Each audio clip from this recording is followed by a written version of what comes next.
A big welcome to my lovely listeners. I am Devi and I welcome you all to my channel, Devi's Horror Nights.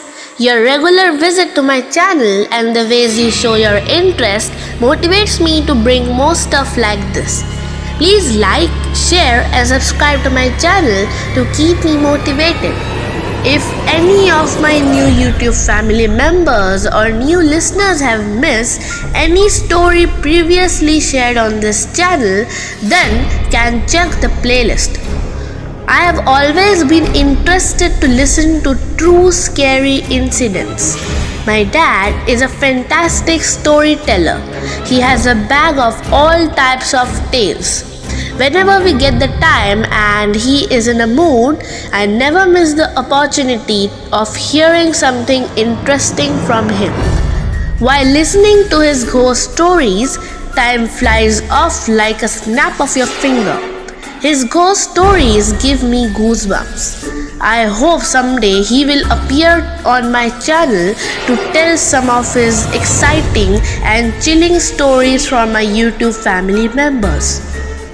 One day, in search of a true event, when I casually asked my housemate if she had faced some real life spooky incident in her life, she said, "Yes, there is not one but many. These things are quite common in villages."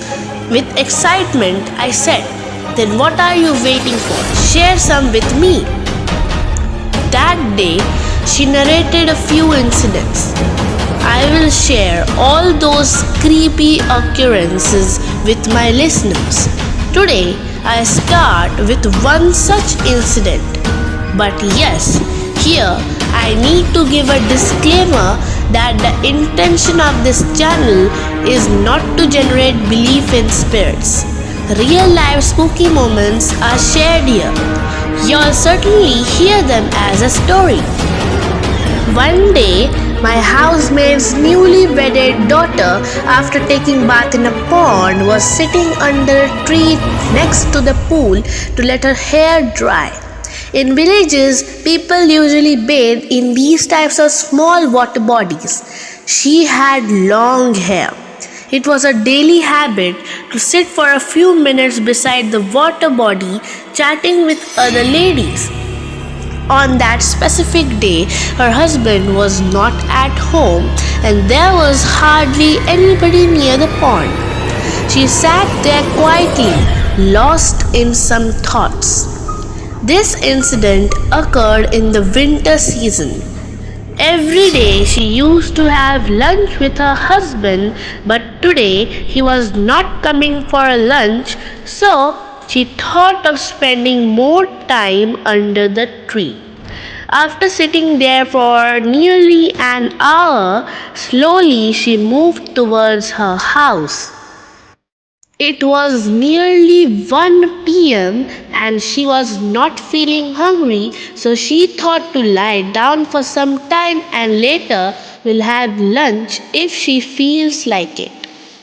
She was feeling a bit sleepy, so she lay down on her bed and her hair was scattered on the bed sheet. Within a few minutes, she dozed off. After some time, she suddenly heard the voice of her husband calling her. It was as if he was standing outside the door. It was more than one time she heard his voice. On hearing his voice, she jumped out of her bed and opened the door. There, she saw no one. She was shocked not to find her husband there. She remembered his clear, loud voice. Where can he be? She thought. Maybe he has moved towards the pool thinking of me being there. Gradually, she took small and slow steps towards the pool, calling his name. A few minutes passed and she was so close to the pond that she reached nearly the edge of the pond, and a couple of more steps can make her fall into the water. It was as if she was walking in a trance. Just by then, her neighbor was passing by. When she saw her moving towards the water with opened locks, weirdly without realizing what she was doing, that lady ran towards her and shook her. "What are you doing?" the neighbor yelled at her and asked in a loud voice. "Why are you calling your husband and moving towards the pool?" That loud sound and the vigorous nudge worked well and brought her senses back, and she realized what she was doing. She narrated the whole story to her neighbor. Hearing the incident, her friend next door said that it is not safe for her to stay here all alone and advised her to go to her mother's place for some days because it seems that she has fallen into the influence of some paranormal entity.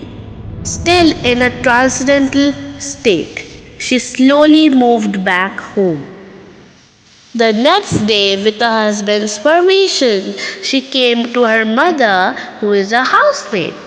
From then on, some weird stuff started. For example, during the night while sleeping, she used to cry. When asked about the reason behind her weird behavior, she used to answer more weirdly as if nothing has happened. It seemed like her family is being weird to her. She almost always casually gazed at them and asked why they all were staring at her and what she had done. Sometimes during the afternoon, she was seen talking to somebody or laughing unnecessarily. Many such incidents forced my housemate to take her to some spiritual healer. With lots of effort and many days of sessions, finally she was out of those spine chilling attacks. Today, she is fine and never leaves her house with open hair. So that was a very uncanny, otherworldly experience by that lady. Before I sign off, a request that if anybody had faced any such incident, they can send me the experience at my email address provided in the description box. Stay blessed and stay safe. Bye bye.